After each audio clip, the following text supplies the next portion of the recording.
بسم اللہ الرحمن الرحیم۔ مرقات 53واں سبق ہے۔ فصل ہے کہ ہر مقوم جو عالی کے لیے ہو وہ مقوم ہے سافل کے لیے۔ ضابطہ نمبر 1 کیا ہے کہ مقوم للعالی مقوم للسافل ہے، کہ عالی کے لیے جو مقوم ہے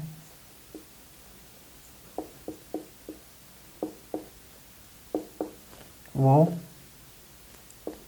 سافل کے لیے بھی مقوم ہے، جو عالی کے لیے مقوم ہوگا وہ سافل کے لیے مقوم ہے۔ قاعدہ نمبر 1۔ قاعدہ نمبر 2 ہے کہ سافل کے لیے جو مقوم ہے وہ عالی کے لیے مقوم نہیں ہے۔ 2 ضابطے ہیں۔ اور یہ جو عالی اور سافل ہے کہ جو اوپر ہو، سافل جو نیچے ہو، وہ جنس عالی اور جنس سافل والے نہیں ہے کہ جس کے اوپر جنس ہو یا جس کے اوپر نہ ہو وہ سبق نہیں ہے، بلکہ جس کے اوپر ہو اس کو عالی کہتے ہیں، جو جس کے نیچے ہو اس کو سافل کہتے ہیں۔ تو ابھی یہ 2 قاعدے جو ہے یہ ہم نے ذکر کیے ہیں یہاں پر، لیکن یہ بات یاد رکھیے کہ مقوم بننے کے لیے کسی شے کا مقوم بننے کے لیے 2 شرطیں ہیں۔ شرط نمبر 1 ہے کہ وہ اس ماہیت اس شے کی ماہیت کا جز ہو اور ممیز ہو، اس کو دوسرے سے الگ کر دے۔ یعنی اس میں 2 شرطیں ہوں، ایک یہ کہ وہ شے کی ماہیت کا جز ہو، اور دوسرا یہ کہ وہ ممیز ہو یعنی الگ کرنے والا ہو۔ تو جو عالی کے لیے مقوم ہے وہ سافل کے لیے بھی مقوم ہے، لیکن جو سافل کے لیے مقوم ہے وہ عالی کے لیے مقوم نہیں ہے۔ اس کی مثال آپ اس طرح سمجھیں، مثلا جسم ہے اور جسم کے نیچے جسم کے ساتھ اگر نامی لگا دیا جائے تو جس میں غیر نامی جو ہے وہ نکل جاتے ہیں، غیر نامی نکل جاتے ہیں۔ ابھی جس میں نامی، یہ نامی جس طرح یہ جسم کے لیے مقسم ہے، کیا ہے؟ مقسم، اس لیے کہ جسم مطلق اس کو تقسیم کیا جسم نامی کی طرف اور جسم غیر نامی کی طرف۔ تو ابھی یہاں پر یہ نامی یہ مقوم ہے کس کے لیے؟ شجر کے لیے اور حیوان کے لیے۔ پھر جس طرح یہ حیوان کے لیے مقوم ہے تو حیوان کے سے افراد جو ہے انسان، اس کے لیے بھی یہ مقوم ہے، اس کے لیے بھی مقوم ہے۔ تو جو اوپر کا مقوم ہے یہ مقوم کس کا ہے؟ اس کا مقوم ہے جسم نامی کا مقوم ہے نامی، جسم نامی کا مقوم ہے، یہاں ایک اصطلاحی معنی ہے اور ایک لغوی معنی مراد ہے۔ تو جو نامی جسم نامی کا مقوم ہے اور جسم کا مقسم ہے، تو پھر یہ شجر کے لیے بھی مقوم ہے، حیوان کے لیے بھی مقوم ہے، انسان کے لیے بھی، انسان کے نیچے جو سافل جتنی بھی ہے اس کے لیے یہ مقوم ہے نامی۔ لیکن یہ پہلا ضابطہ کہ جو اوپر کے لیے مقوم ہو نیچے کے لیے بھی مقوم ہے۔ نامی جو ہے یہ جز ہے کس کی؟ اس کی ماہیت میں داخل ہے، اس کی ماہیت میں بھی داخل ہے، اور یہ انسان کی ماہیت میں بھی داخل ہے، اور جز ماہیت کی جز بھی ہے، اور یہ الگ کرتے ہیں کس سے؟ دوسرے افراد سے۔ لیکن جو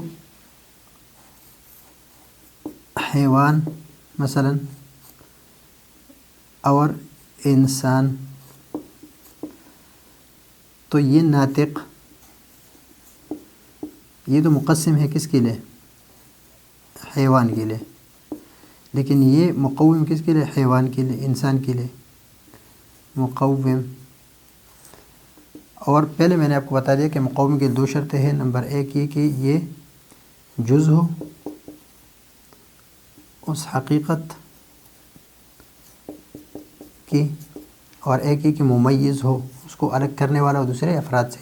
تو اس انسان کو الگ کر دیا اس سے، اور یہ جز ہے انسان کی، یعنی حیوان ناطق، یہ جز ہے اس کی۔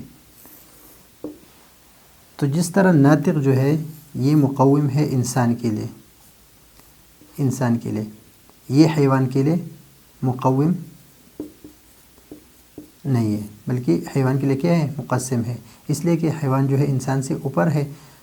تو مقوم للعالی مقوم للسافل لا يكون مقوما للعالی، کہ سافل کی جو مقوم ہے وہ عالی کے لیے مقوم نہیں ہے، اس لیے کہ عالی کے لیے وہ کیا ہے؟ مقسم ہے، اس کو تقسیم کر دیا تو اس میں انواع بنا دی، تو اس وجہ سے یہ اوپر کے لیے مقسم ہے اور نیچے کے لیے مقوم ہے۔ تو جو عالی کے لیے یعنی اوپر والوں کے لیے مقوم ہے، تو نیچے جتنے افراد ہیں اس کے لیے بھی مقوم ہے، لیکن جو نیچے کے لیے مقوم ہے یعنی انسان کے لیے مقوم ہے، تو وہ حیوان کے لیے مقوم نہیں ہے، بلکہ حیوان کے لیے وہ کیا ہے؟ مقسم ہے۔ اب یہاں پر قابل للابعاد، اب قابل الابعاد جو ہے ایک جوہر ہے، جوہر میں بہت ساری چیزیں ہیں، تو اس میں ایک ہے جسم۔ جسم ہم نے یہ تعریف کی ہے کہ اس میں کیا ہو؟ لمبائی، چوڑائی اور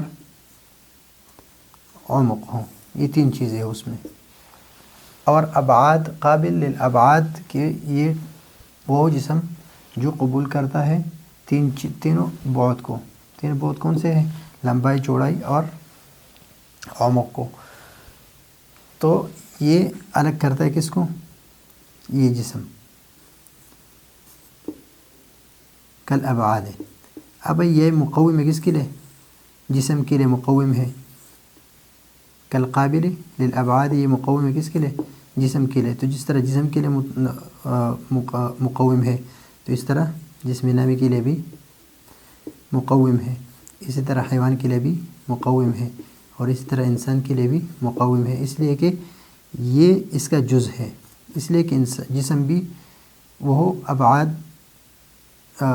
قابل للابعاد ثلاثہ ہے، حیوان بھی قابل للابعاد ثلاثہ ہے، اور انسان بھی قابل للابعاد ہے، ابعاد ثلاثہ۔ تو یہ جس طرح مقوم ہے اور یہ ممیز ہے کس کو؟ اس کو اوپر والے سے ممیز یعنی جدا کرنے والے ہیں، دونوں شرطیں اس میں پائی جاتی ہے۔ فَإِنَّهُ مُقَوِّمٌ لِلْجِسْمِ، یہ مقوم ہے کس کے لیے؟ جسم کے لیے، جسم اوپر ہے، وَهُوَ مُقَوِّمٌ لِلْجِسْمِ النَّامِ، پھر جسم نامی کے لیے بھی مقوم ہے، والحیوان، اور حیوان کے لیے بھی مقوم ہے، والانسان، اور انسان کے لیے بھی مقوم ہے۔ تو جو اوپر والے کے لیے مقوم ہے تو نیچے والے کے لیے بھی مقوم ہوگا۔ وَكَالنَّامِ، جس طرح لفظ نامی ہے، فَإِنَّهُ كَمَا أَنَّهُ مُقَوِّمٌ لِلْجِسْمِ النَّامِ، جسم نامی کے لیے مقوم ہے، مقوم للحیوان، حیوان کے لیے بھی یہ مقوم ہے، اس لیے کہ حیوان بھی نامی ہے، وہ مقوم للانسان، اور انسان کے لیے بھی مقوم ہے، اس لیے کہ انسان بھی نامی ہے، یعنی بڑھنے والا ہے، نمو ہے اس میں ایضاً۔ اور جس طرح حساس اور متحرک بالارادہ، نمبر 1 اور نمبر 2، یہ دونوں بھی اگر حساس لگا دیا جائے کس کے ساتھ؟ حیوان کے ساتھ، یعنی جسم نامی حساس متحرک بالارادہ، تو اس سے شجر نکل گیا، اور یہ مقوم ہے کس کے لیے؟ حیوان کے لیے مقوم ہے۔ تو جس طرح یہ حیوان کے لیے مقوم ہے، تو انسان بھی حساس اور متحرک بالارادہ ہے، اور انسان کے افراد جتنی بھی ہے وہ بھی حساس اور متحرک بالارادہ ہے۔ فَإِنَّهُمَا، یہ ہما ضمیر کس کی طرف راجع ہے؟ متحرک اور حساس کی طرف۔ کما انہما، انہما یعنی یہ دونوں مقومان، دونوں کیا ہے؟ مقومان ہے، یعنی مقوم ہے، دونوں مقوم ہے کس کے لیے؟ للحیوان، کہ حساس اور حیوان کے لیے مقوم ہے، اس کو شجر سے الگ کر دیا. کذالک مقومانی، تو اسی طرح مقوم ہے کس کے لیے؟ انسان کے لیے. للانسانی، اس لیے کہ انسان بھی نامی ہے. تو کل مقوم للعالی مقوم للسافل، کل مقوم للعالی مقوم للسافل. اور ابعاد ثلاثہ سے مراد لمبائی، چوڑائی اور عمق ہے کہ اس کو قبول کرے تو اس کو کہتے ہیں جسم. یہ اس کے لیے فصل ہے. فصل، یہ فصل ہے، یہ جسم نامی، وہ مقابل جسم نامی. والحیوان وکن نامی، یہ بھی الگ فصل ہے. اور یہ حساس الگ فصل ہے، اور متحرک بالارادہ یہ الگ فصل ہے. تو یہ جس طرح حیوان کے لیے فصل ہے اور مقوم ہے، تو اس طرح انسان کے لیے بھی مقوم اور فصل ہے. لیکن ولیس کل مقوم للسافل، جو مقوم للسافل، جس طرح میں نے آپ کو بتا دیا کہ جس طرح ناطق انسان کے لیے تو مقوم ہے، لیکن حیوان کے لیے کیا ہے؟ حیوان کے لیے مقسم ہے. فإن الناطق مقوم للإنسان، یہ انسان کے لیے مقوم ہے. ولیس مقوما للحیوان، اور حیوان کے لیے مقوم نہیں ہے بلکہ اس کے لیے کیا ہے؟ مقسم ہے. تو یہاں پر دو ضابطے ہیں. ایک یہ ہے کہ عالی کی جو مقوم ہے وہ سافل کی بھی مقوم ہے، لیکن جو سافل کی مقوم ہے وہ عالی کی مقوم نہیں ہے. اور دوسری بات یہ ہے کہ میں نے آپ کو بتا دیا کہ یہاں عالی اور سافل سے مراد وہ جنس عالی، جنس سافل اور متوسط مراد نہیں ہے، بلکہ جو اوپر ہو اس کو عالی کہتے ہیں، جو نیچے ہو اس کو سافل کہتے ہیں. تو یہ ہے آج کا ہمارا سبق. آگے جو دو ضابطے آ رہے ہیں وہ انشاءاللہ اگلے سبق میں پڑھیں گے. اس وقت تک کے لیے اجازت چاہتے ہیں. اللہ حافظ.